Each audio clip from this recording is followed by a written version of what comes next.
नमस्कार, स्वागत आप सभी का मौसम तक चैनल पर। मैं हूं देवेंद्र त्रिपाठी। दोस्तों, 31 अक्टूबर को संपूर्ण भारत में कैसा रहेगा मौसम का हाल, आइए जानते हैं नेशनल वेदर बुलेटिन में।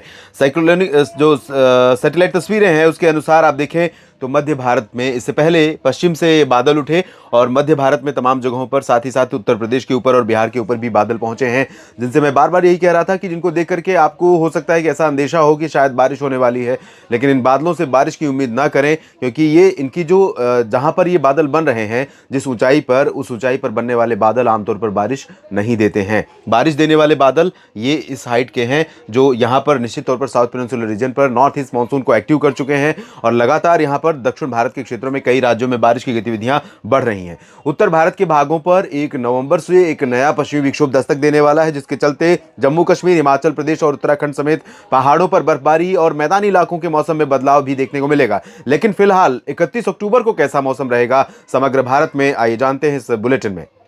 जाहिर है, जब WD आने वाला है उससे पहले तो बारिश नहीं शुरू होगी, तो पहाड़ों पर अभी कोई सक्रियता नहीं है ज़्यादा, और इसके चलते यहाँ पर पहाड़ों पर जम्मू कश्मीर में श्रीनगर, गुलमर्ग, काजीगुंड, पहलगाम और कारगिल से लेकर लेह लद्दाख समेत तमाम जगहों पर ड्राई वेदर ही रहेगा। जम्मू, कटरा, उधमपुर में भी बारिश की उम्मीदें नहीं है।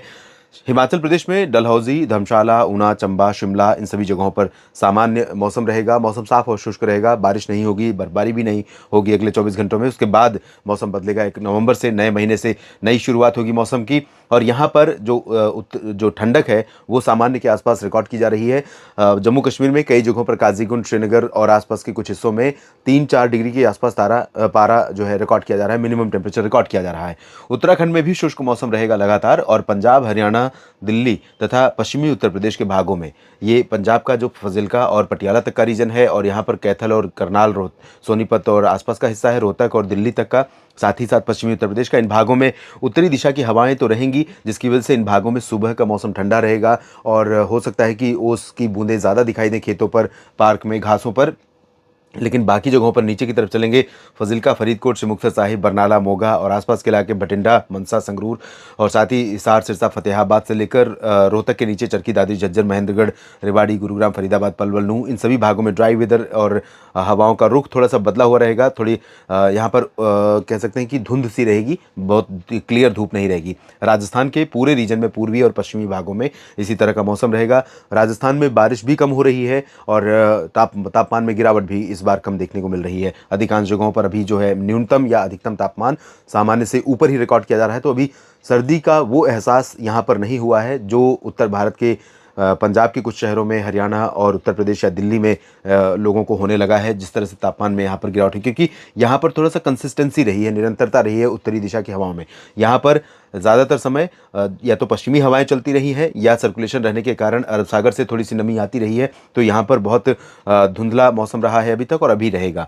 तो गंगानगर से लेकर चुरू, बीकानेर से लेकर जैसलमेर, बाड़मेर, जोधपुर, जालौर, सिरोही, उदयपुर, डूंगरपुर, प्रतापगढ़, भीलवाड़ा, चित्तौड़गढ़, कोटा, सवाई माधोपुर, जयपुर, अलवर, भरतपुर, झुंझुनू, इन सभी भागों में इसी तरह से शुष्क और धुंधला मौसम आपको देखने को मिलेगा। कुछ बादल आपको कल भी देखने को मिल सकते हैं, और कुछ बादल यहाँ से आगे बढ़ते हुए पूर्वी उत्तर प्रदेश और मध्य प्रदेश के ऊपर भी दिखाई दे सकते हैं। पूर्वी उत्तर प्रदेश में पूर्वी हवाएं चलेंगी, और पूरा पूर्वी उत्तर प्रदेश के साथ साथ मध्य भारत का रीजन भी और पूर्वी भारत का रीजन पूर्वी हवाओं की गिरफ्त में रहेगा।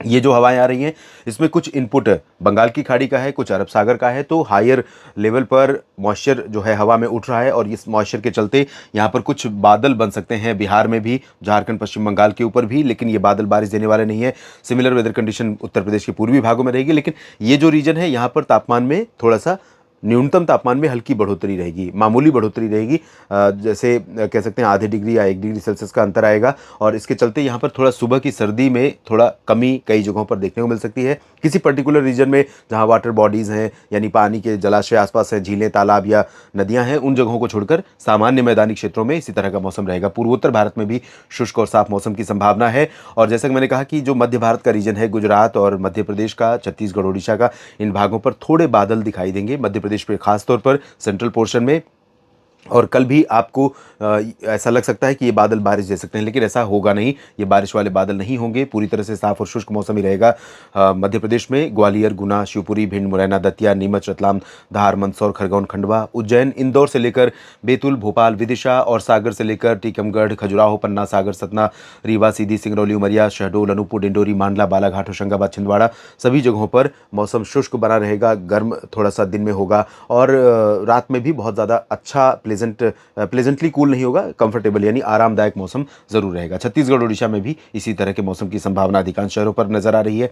महाराष्ट्र में विदर्भ, मराठवाड़ा, मध्य महाराष्ट्र और कोंकण गोवा के अधिकांश भागों में ड्राई वेदर रहेगा। कोंकण गोवा में रत्नागिरी और सिंधुदुर्ग, साथ ही साथ सतारा, कोल्हापुर, इन भागों में कुछ स्थानों पर हल्की वर्षा महाराष्ट्र में हो सकती है। बाकी जगहों पर बारिश की उम्मीदें बहुत कम। नीचे की तरफ चलेंगे जहां पर अच्छी स्थिति है मानसून की। मिनी मानसून सक्रिय हो रहा है और इसके चलते न सिर्फ पूर्वी तटों पर और आंतरिक इलाकों में बल्कि पश्चिमी घाट तक थोड़ी सी गतिविधियां बढ़ गई हैं। और यहाँ पर दो सर्कुलेशन है अलग अलग जगहों पर, बंगाल की खाड़ी और अरब सागर के ऊपर, और ये उत्तर पूर्वी हवाओं को लगातार खींच रहे हैं और इसी वजह से जल्दी यहाँ पर सक्रिय हो गया है। और यहाँ दक्षिणी आंतरिक कर्नाटक, आंध्र प्रदेश के रायलसीमा में कुछ स्थानों पर, तमिलनाडु में अधिकांश जगहों पर, तटीय भागों में, आंतरिक इलाकों में और तटीय कर्नाटक, गोवा में, इन सभी भागों में कई जगहों पर मध्यम से तेज वर्षा हो सकती है। केरल, लक्षद्वीप में भी कई जगहों पर बारिश की संभावना है। लेकिन जो उत्तरी आंतरिक कर्नाटक का रीजन है, यहाँ पर सिर्फ तटों से सटे हिस्सों में ही बारिश की उम्मीदें हैं। आंतरिक भागों में यानी गुलबर्गा, गडग, रायचूर, बेल्लारी और आसपास के हिस्सों में यहाँ पर ड्राई वेदर रहेगा। तेलंगाना में और उत्तरी तटीय आंध्र प्रदेश में भी शुष्क मौसम की ही संभावना नजर आ रही है।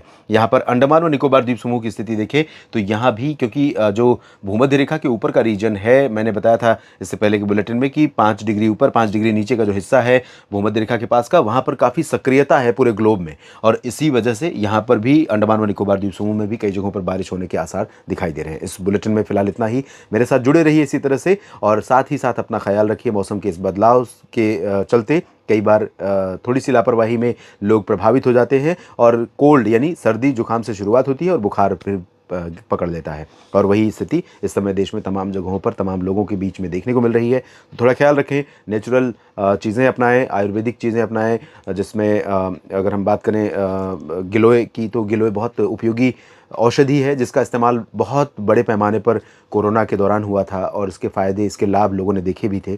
तो अभी भी उसका इस्तेमाल कर सकते हैं। इसकी गिलोय की टैबलेट ले सकते हैं और इससे बहुत लाभ मिलेगा। और साथ ही गर्म पानी पिएं बीच बीच में, गुड़ खाएं देशी, इससे बहुत फ़ायदा होगा। इस बुलेटिन में फ़िलहाल इतना ही। धन्यवाद।